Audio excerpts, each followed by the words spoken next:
This is another phase of the migrant crisis in New York City.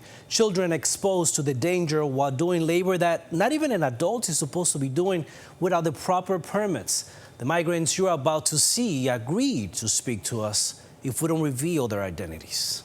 This is the harsh reality of the migrant crisis in New York City. Children in the subway system or on the street, selling snacks, candy, fruits, and beverages. On a sunny spring afternoon, we met a mother with her 7-year-old daughter at the steps of the entrance to the Columbus Circle station. They migrated from Ecuador 3 months ago. Mom told me in Spanish that they live in a migrant shelter and that this is the only way they can make some money to send back home.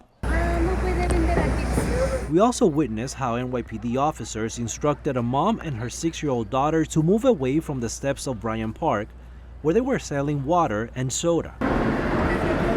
Even more heartbreaking to see, mothers that are carrying their babies on their backs, putting both of their lives in danger. If a mom was to leave her child back in the shelter unsupervised, then ACS would really have to come in. But would that be considered, quote, legal or illegal to have your child with you on a subway? First of all, it is not, you're not supposed to be panhandling on the subway. So let me say that clearly. You're not supposed to be doing that.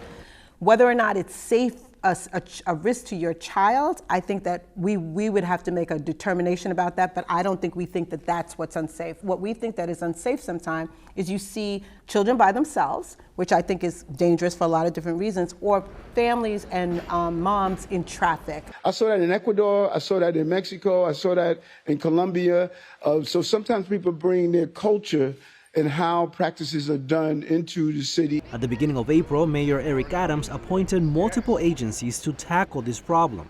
Have you seen any progress? We worked on palm cards, we worked on flyers, and then we wanted to translate them into Spanish, and then we're distributing them in the subways, above ground. So this week we're going to be starting really with that mass distribution in all of the shelters where new arrival families are, and also our brothers and sisters in school and early childhood centers. Deputy Mayor Ann Williams-Isom says that over 190,000 migrants have come to New York City since the spring of 2022. The amount of children that are in the DOE system is about 19,000. Then there are those that are younger than school-age children, like this 2-year-old boy on this corner in Jackson Heights, Queens, while his mother sells fruits. I asked her where and who are you getting the merchandise from?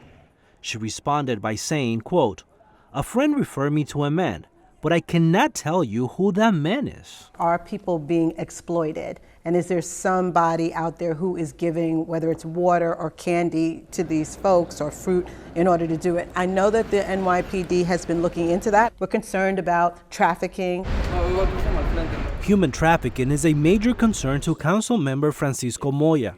Jackson Heights is part of his district. We have a real epidemic here in this area that truly, I believe, is the epicenter of where human trafficking is happening. He says child street vendors have been seen outside of businesses such as bars next to women who are offering erotic massages. What we're seeing along Roosevelt Avenue is the decay of our well-being here, our society here. We're seeing open-air prostitution that we've never encountered here in the city of New York. Do you think the migrant crisis has exacerbated this situation? It certainly has, and this goes to address the failure of the federal government.